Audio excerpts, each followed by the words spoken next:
In this video, we're going to talk about both the purpose and the practicalities of outlining a specific text from the New Testament. The comments here equally apply to making an outline for the Old Testament, though, of course, when you are in Old Testament exegesis, you should refer to your professor's expertise and their own guidelines for outlining a text if they ask you to do that kind of thing. So let's go ahead and start with why we might want to outline a text. First and foremost, this is a mode of engaging the world of the text. So thinking about the three different hermeneutical worlds, we're engaging the text itself, of course, when we are outlining text. So it's really a way to sort of dig deeper into the world of the text itself and really to help you think through the flow and the logic of a passage. So the way that a passage moves and the way that it is structured, and also the way that it relates to what comes before it and what comes after it, which is really going to be sort of the first step in outlining a passage, figuring out what it is that comes before and what it is that comes after the passage that you are outlining. And the biggest advantage to outlining a text, in my estimation, is that it really slows you down and has you sit with and think with the text in a way that doesn't sort of fly through it. If you're anything like me, you have the temptation to read through a text and try and pull the meaning out of it right away without sort of thinking through it and slowing down and outlining a text and physically writing out, whether by hand or on keyboard, physically writing out the outline and the flow of the passage really helps you to stop and think about how different words, phrases, and verses relate to one another, and then how those relate to the entire context. So moving from our why to our how, some of the practicalities, these are my suggestions for you. You may find the outlining works a little bit differently for you personally, but I would suggest that you start with the suggestions that I give you here and see if they work for you before amending them or amending them with your own preferences.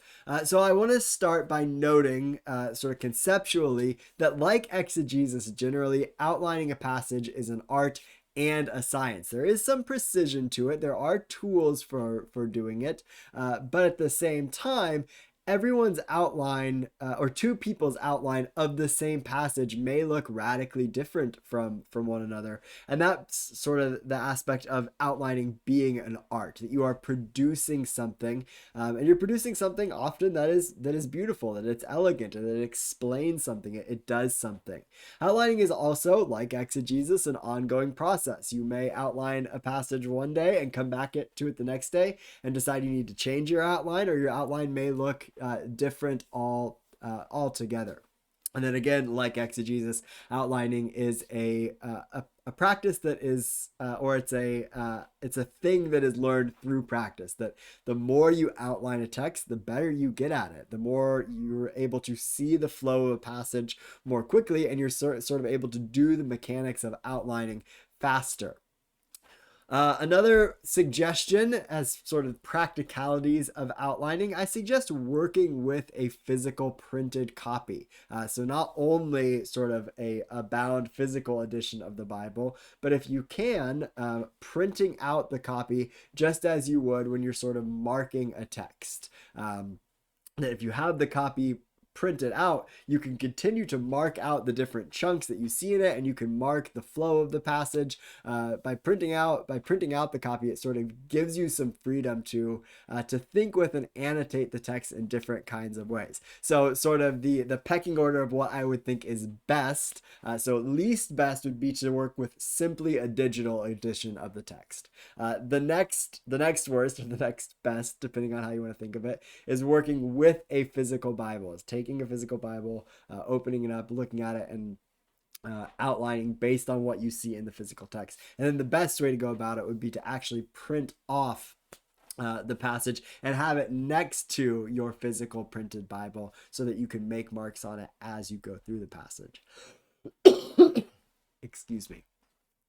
So the sort of first step, as I said, is to mark the chunks in the larger context. That is, when you have decided what your passage is, then you look to what comes before it and you look to what comes after it, and you summarize each of those in one full sentence. So give what's going on. Maybe it's in the entire chapter beforehand, or maybe it's in the remainder of the chapter that your passage is in. But a larger chunk of text, give a summary of what's going on there. This is going to help you fit in what your passage is doing within that larger context, and then doing the same for what comes after. And if you look at what comes after before you do your immediate outlining, that's going to give you a sense as you're doing your outlining of sort of where the text is progressing towards. And then when you move to your passage itself, the so-called immediate context, you're doing this sort of in short, small portions, so that your outline, I would advise you not to do it in full sentences as you do your summary of the larger context, but rather you're using single words or key phrases that really sort of sum up what's going on in a particular verse or in a section of a verse, and then relating those to one another in outline form.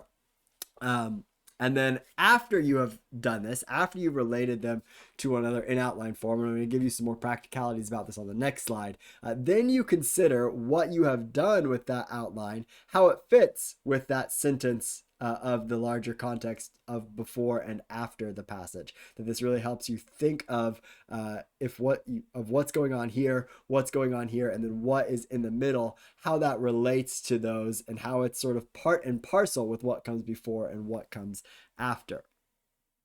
So a little bit more on the practicality's sake, and this is where you might find you sort of kick against the goads, or you disagree with me about outlining. That's okay, but I advise you to start this way. Start with a 2-level outline rather than going down into multiple levels. This will really force you to try and summarize larger chunks rather than getting too incredibly detailed. So sometimes if you get too incredibly detailed, you can lose the forest for the trees, as it were. So starting with 2 levels, doing your main points with Roman numerals or with numbers 1, 2, 3, 4, and so on and so forth.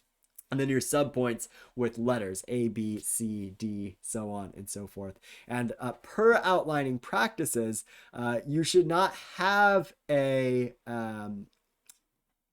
this is backwards. I say no B without A. You should actually have no A without B and no 1 without 2. So if you have a 1 and then you want to have a subcategory, it's not a subcategory unless there is more than one subcategory. So if you have a 1 and you want to have an A, there has to be a B that goes with it. If it's just an A, that just makes it another larger category, a 2, if that makes sense. So that you don't have a 1 without a 2, you don't have an A without a B. I apologize that this is incorrect on your screen here. I'll fix it for the slides.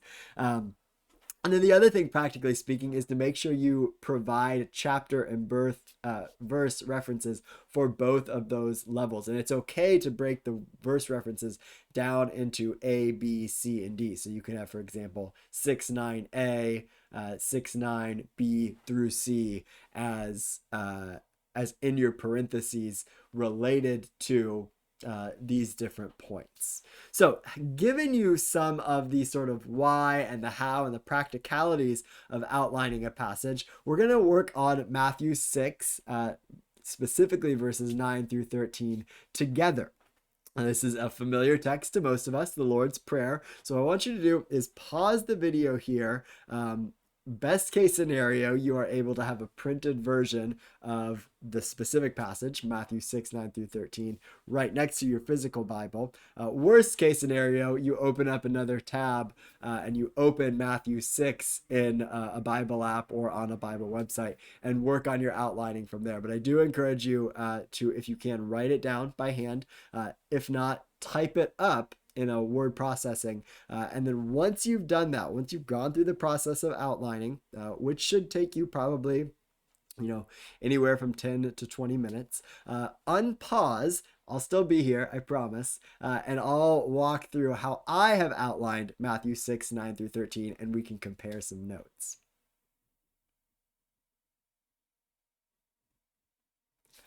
All right, I hope you found that to be a productive, different way for you to think of the Lord's Prayer. So let me show you here my example of the Lord's Prayer from my own outlining here. So when I look to the previous and the following context, what I see is that Jesus is offering guidelines for practicing piety. And then sort of, I would say that that encompasses all of chapter 6, but then there's specific guidelines he gives for different ways of practicing piety. So what comes before, Jesus is giving guidelines with respect to giving alms and with respect to praying.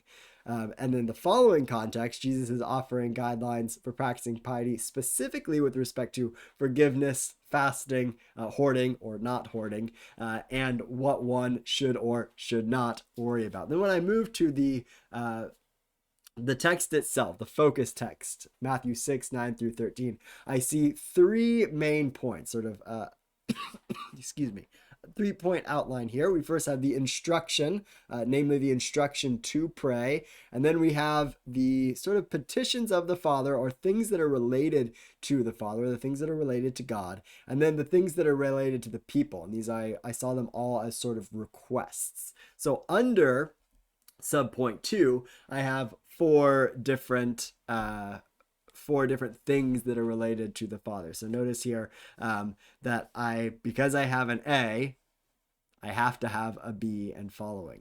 So first is an address to the Father. Second is a petition that the Father's name be sanctified. Third is a petition for the Father's kingdom to come. Fourth is a petition for the Father's will to be done. And then underneath the people's requests, again, I have, so this time I have 3 different items, but I would not have, to have an A, I have to at least have a B. I have to have another one. So you'll notice here, this one, there's nothing under here because I don't see, even if I thought there was maybe one sort of sub thing under here, there would have to be more to be able to get subpoints. So I have the request. There's a request for food. There's a request for and a recognition of forgiveness. So the request for the forgiveness comes first, and the recognition that the people do forgive comes after it.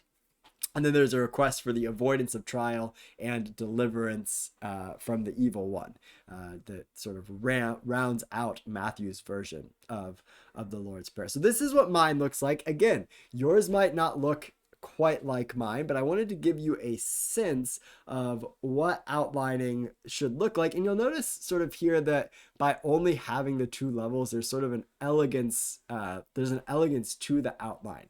So it looks sort of neat and clean. And as you read through it, you can get a sort of, and that neat and cleanness is also brought out by the fact that these are kept sort of into short phrases or into single words. And it allows you to see the flow of the passage better, that I see that there's sort of really 2 large chunks to the passage that are introduced by instruction.